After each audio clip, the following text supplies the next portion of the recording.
Hello and welcome everyone to YLCC's session on working with international firms with Ms. Urvi Gulechha. To introduce ma'am a little bit, Ms. Urvi is a 2019 graduate of University of Mumbai. She completed her LLM International Dispute Resolution from Queen Mary University of London and is currently working as a legal professional at Allen Overy. Thank you so much, ma'am, for being with us here today. It's a great honor to have you. Thank you so much for having me.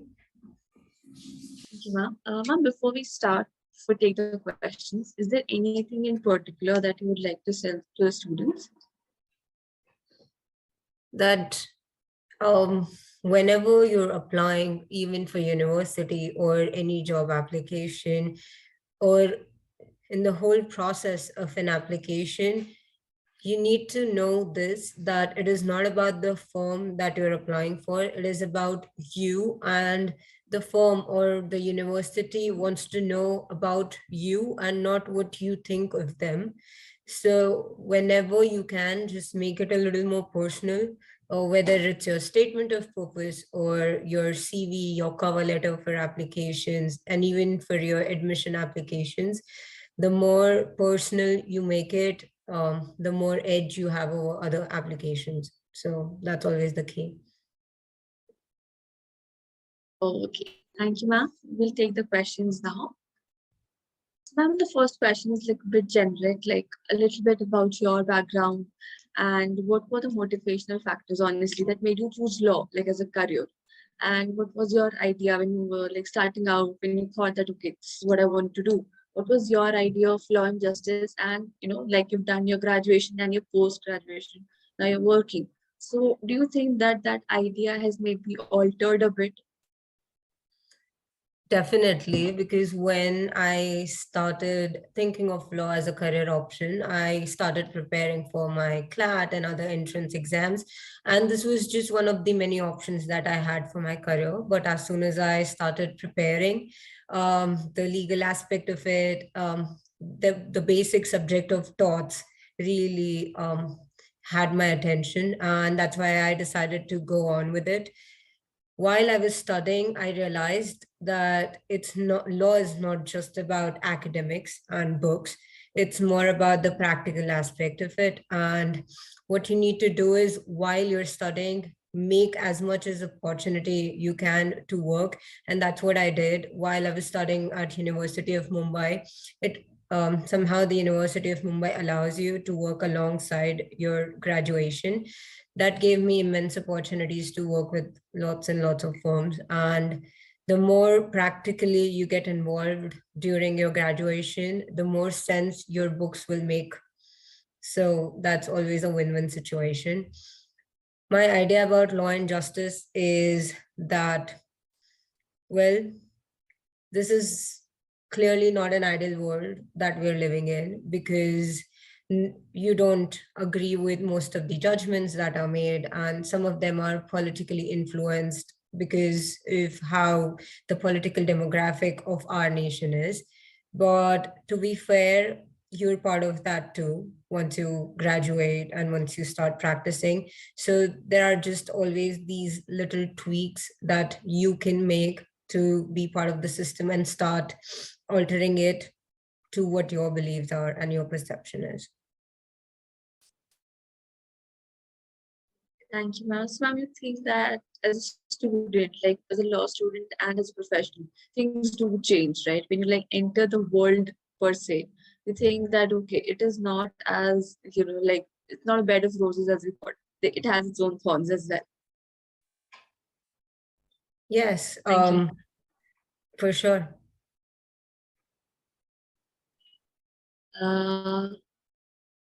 Ma'am, just a bit about your law school life, right? What do you think that, were you a student who was like more into academics? Or do you think that you were more into the extracurricular, you were more into like the societies and, all these different activities?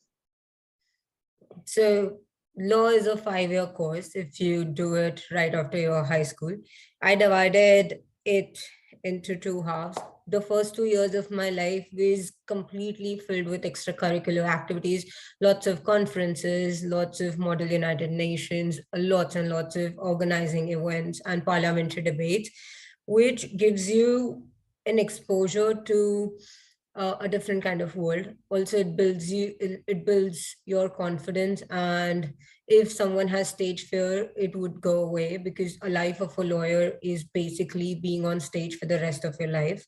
So that would be really helpful if you do get yourself involved, also because that is the first stage of any networking a law student can do. Because in a profession as a lawyer or as just part of judiciary, the more people you know, the more beneficial it is for your own self. And after those first 2 years, I immersed myself in work. I worked for 3 years, internship after internship, and then I just joined the law firm Crawford Bailey as a paralegal. So that was really important and was a turning point in my career. So that is also very important. So you need to strike a perfect balance, because both of these are equally important to progress in your career. Write as much research papers as you can, attend conferences, build your knowledge, and present it to the world. Okay. Now that you mentioned about Crawford Bailey, right? So you did work there like as a paralegal, like you said, for a year. So can you just tell us about your experience? And since you were still like in law school, right? So that was around third year, I believe. So Yeah. how was your experience? What all do you think you learned, the skills and the knowledge that you developed?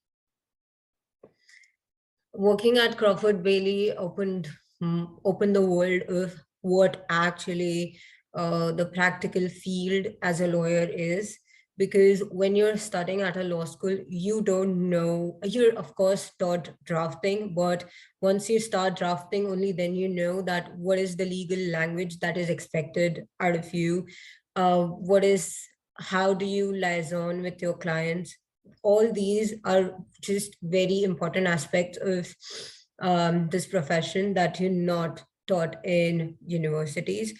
So Crawford Bailey was that place of education for me, where I learned drafting, research skills, how to use those legal interpretation of statutes and practically implement it while you're working on a case.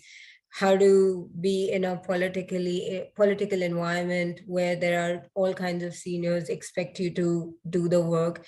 So it is not just about legal career or being in a court presenting your arguments. It is also about striking a good enough balance in a healthy working environment.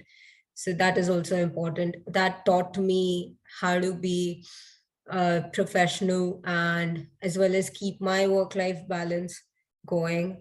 Sometimes it can get to you because it can be overwhelming. It is just the beginning point of your career, but do not be worried, because everyone knows that you've just started off. So it is going to be fine. Sometimes it would be hard, but just keep going. Do not give up. Okay, ma'am, on the point where you said you're just starting out, right? So do you have like any advice for like the freshers on this point that because obviously if you're starting out, right, we're scared. We're scared of the world, we're scared because all the people around us, they definitely know more as compared to us. So do you think do you have like any advice for the people who are just starting out in this field? I would give 2 points.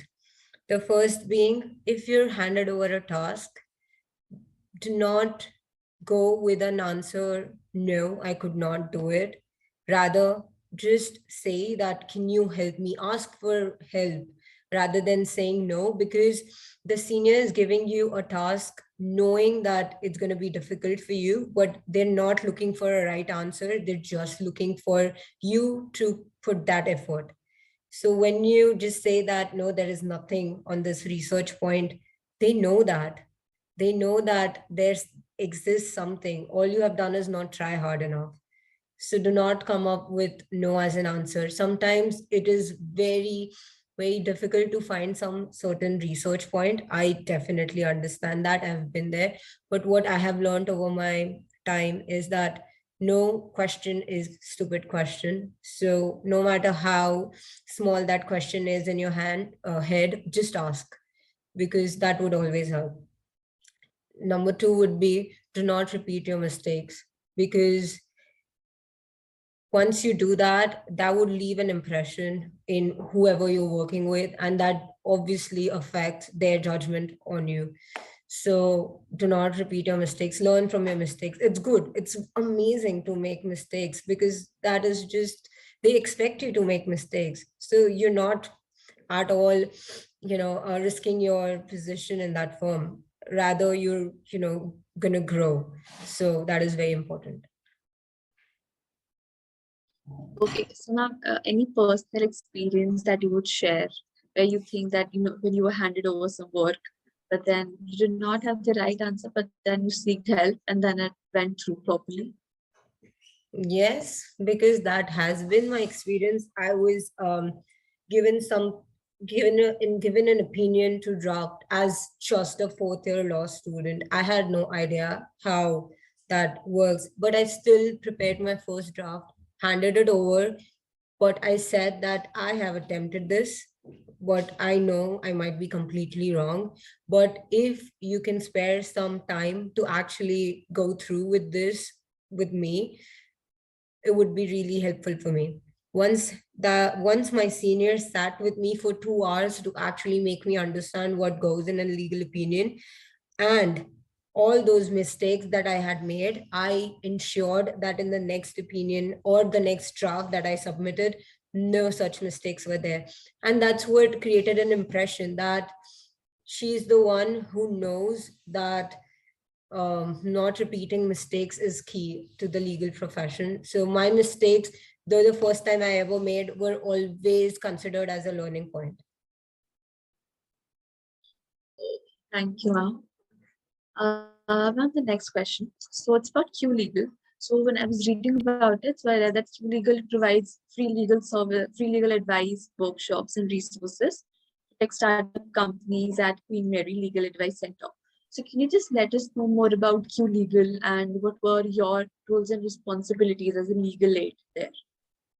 Q Legal is a non-profit organization which is associated with Queen Mary University of London. As you said, all of those are the responsibilities and the services Q Legal provides. What we were doing as legal aid was, this is just how you can step into the legal world of London, because Q Legal is associated with a lot of tech companies as well as the legal blog companies like Bloomberg and all other services. So it is divided into three parts. I was with providing legal aid. So what my role and responsibility was, create workshops for undergraduate students in IT and non-law fields, so that they know a little bit about data privacy. Also, I wrote an article about artificial intelligence for them.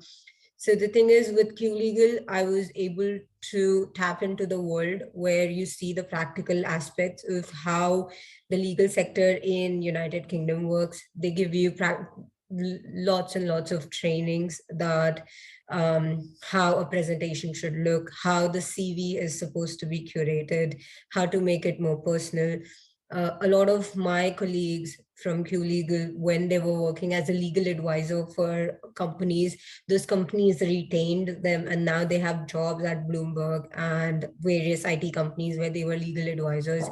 So it is really helpful whenever you are at any university, get involved with their societies, get involved with teaching associates as much as research, provide them research. It really helps you to make your place. So that is amazing. Okay. So ma'am, we'll come to Allen and Overy now. So ma'am, Allen and Overy, like in the majority of cases, it takes people through exact skills. Can you tell us like a little bit about your journey to Allen Overy? Was it also through a VAC scheme or like a lateral hiring, or was there any other a different process? I would start with a blatant truth that this job at Allen and Overy, it came my way after facing a lot of rejections from all other firms, to be very honest, because in India, though you are a qualified lawyer, that's fine. A firm, you're working at a firm as an associate, that is fine. But for them, you do not have any background in UK, or you do not know any thing about laws of UK. So for them, you're just a fresher. So that's why when you go on in your application with an expectation that you're qualified for this job, no, you're not. But you need to show that though you're not qualified, you're going to put that effort to actually make the firm prosper. And so that was the one thing that I learned going through those rejections, because that will also teach you a lot. Allen and Overy, no, I did not go through a WAC scheme or lateral hiring. This was a very different profile from a trainee solicitor. This is a legal professional, which is a level below trainee solicitor, but a level above paralegal, so it lies in between. I'm at Allen and Overy Belfast office, which is a legal service center, part of that firm. We do a lot of work for London office, and basically we are the backbone of all the legal services that happens. It is really important for you to know that while you're making applications, you need to research a lot about that firm.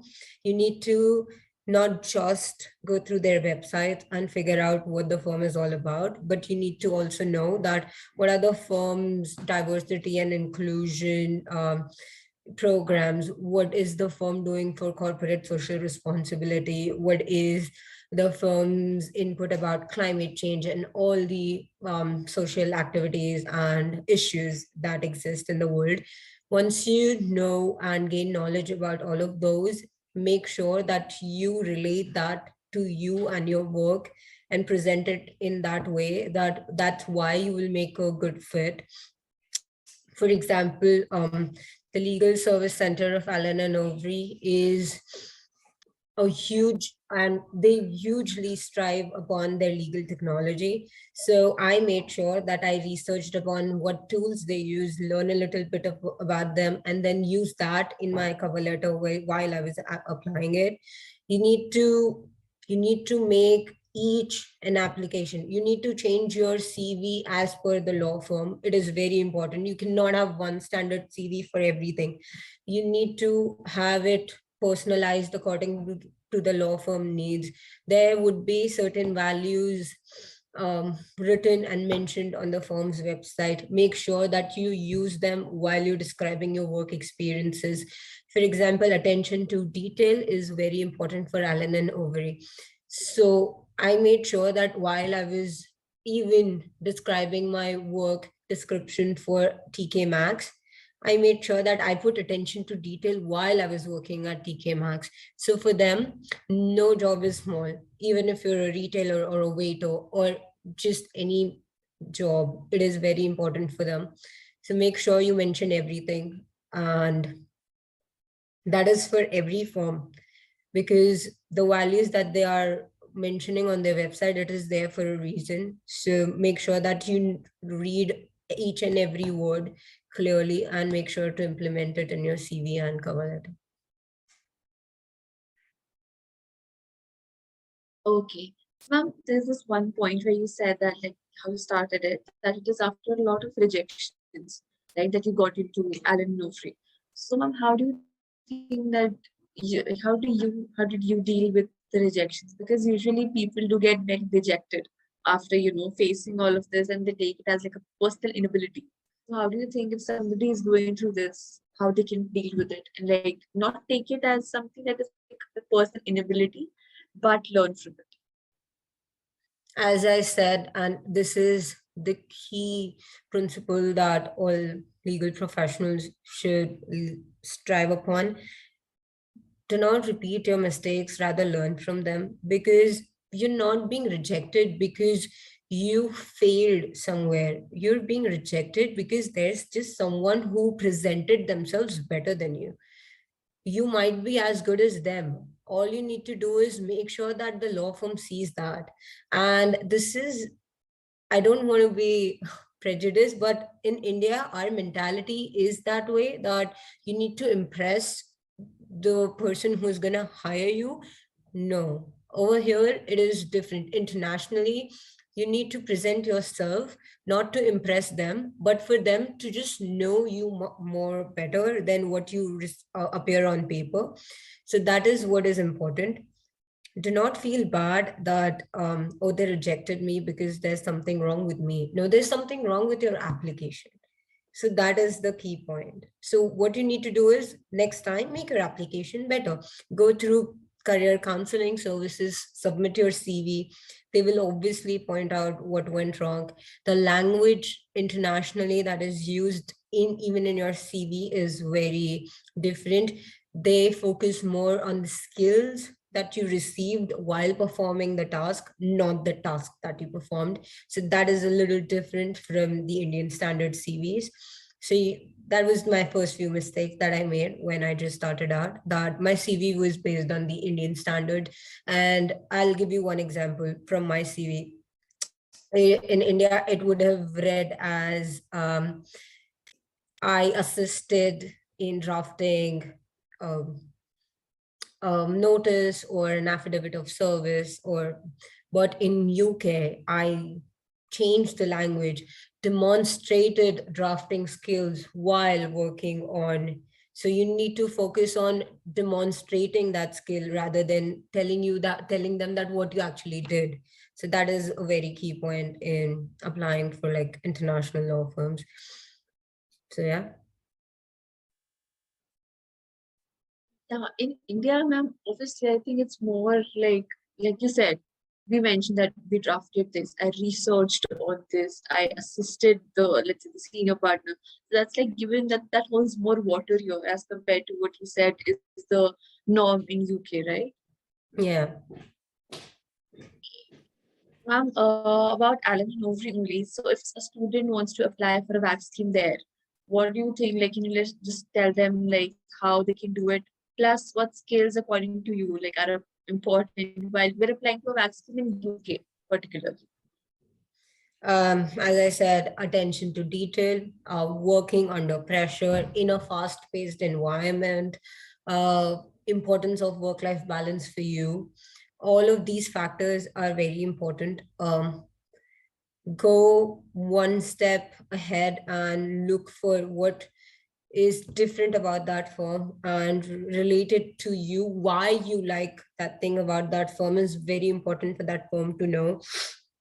For example, when I was applying for Allen and Overy, their one quality was that you need to demonstrate your communication skills, and this firm does not really believe in the hierarchy of approaching your senior. You can approach the senior partner just by emailing them. So that doesn't happen in India. You need to go through a certain hierarchy. So that is something that you need to learn. So make sure that you research that firm in depth. There is a research template available online by Simranjeet Kaur. That is a very good research template while you're applying for WAC schemes or training contracts, because those are those four questions that, oh, what makes this firm different? Why do you like that particular aspect of that firm, and how are you going to relate it to you? So as soon as you answer all these three questions, your cover letter is in front of you. So that is a very good tool that one can apply.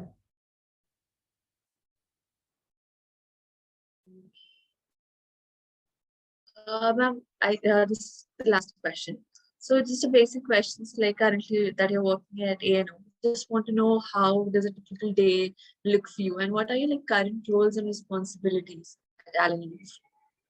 Uh, I mean, I just started off like 2 months ago.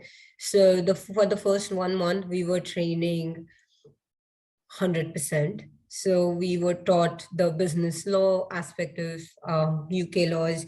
What are the Companies Act? It's majorly similar to what we've studied in India. So it was not really a big problem for us. Our laws are based on UK laws. Most of our acts are very similar. Then now that we are settled in our roles, I am in banking and finance. So what my typical day would look like is a team meeting to begin with, checking all my emails, replying to them. Then we are handed over the tasks to do, or we are carrying over the work from the previous day.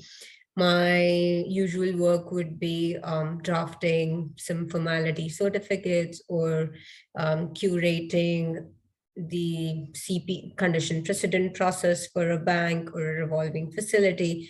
It is all big words, but once you are trained for it, it would not be that big of a deal. But you need to learn, and it is all very new for me as well. So I'm learning. We're training, we receive all kind of help and support from IT as well, because there are a lot of softwares and AI involved in even contract drafting. So that is all very new. That by answering 10 questions, the whole first draft of a contract between two companies is presented by the software. So basically, that software is doing a job of a lawyer. So that is also like, these are all just new things that we're learning daily. Then we have social activities hosted by the firm. So that is also very nice. The thing is that living in Belfast, Northern Ireland, Allen Overy ensures that you have a work-life balance. So as soon as the clock strikes 5:30, you shut your computer down and leave, no matter what work is pending. So that doesn't happen in London. So we're having a benefit of being in Belfast.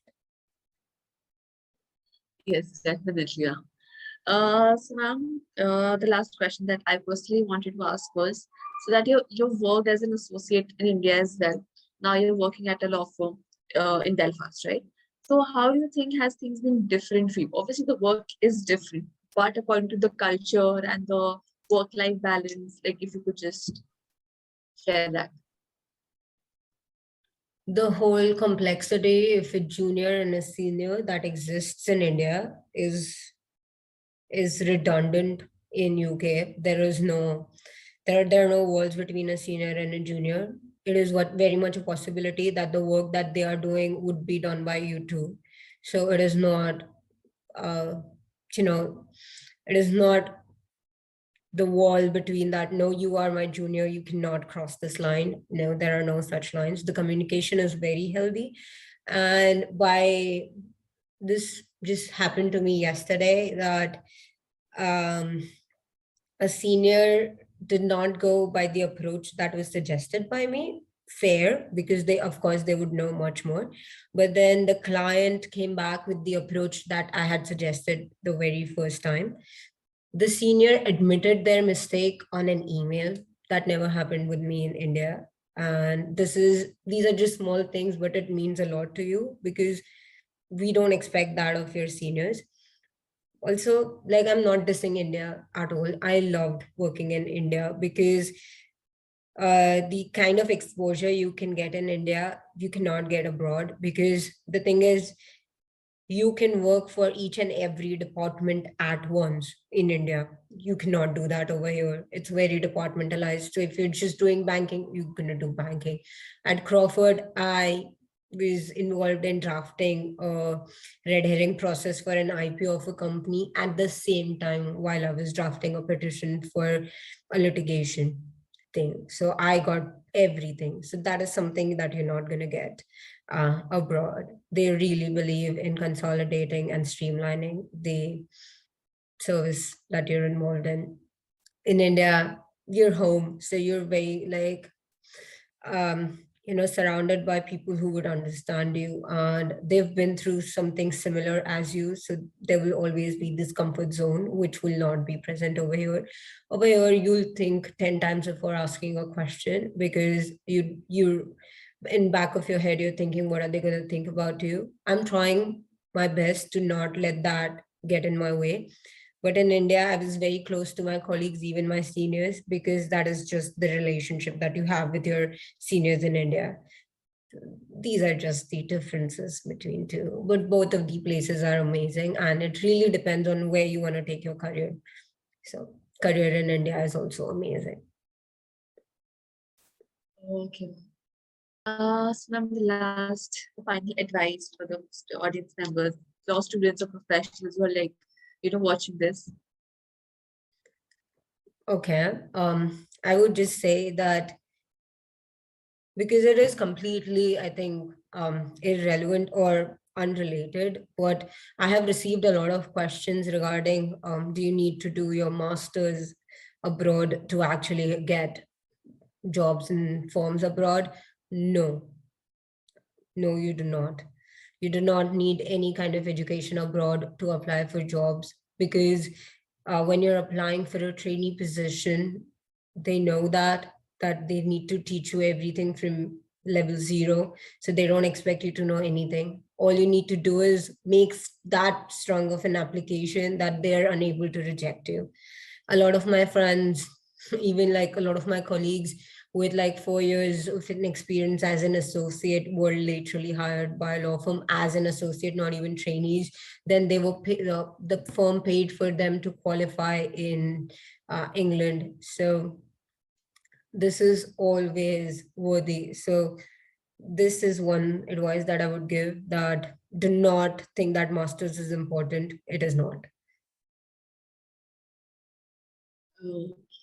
Thank you so much, ma'am. Thank you for being here. It was a great session. I mean, I learned so much from this. Like the whole part there, you said that you do not really have to, like study or know things, but then you have to be like skilled enough, you have to be aware enough to know that, that you have to go that extra mile. Like if you want to work, if you want to do something different, you'll have to be skilled enough, you'll have to like know enough that you'll have to go that extra mile. So thank you so much for that. It was a great session. I hope that everybody who watches it also learns a lot from this session. Thank you so much, ma'am. Thank you. Thank you so much. This was really a great platform. And I hope that people who are watching this learn from my mistakes and implement it. So, Okay. Thank you so much. thank you.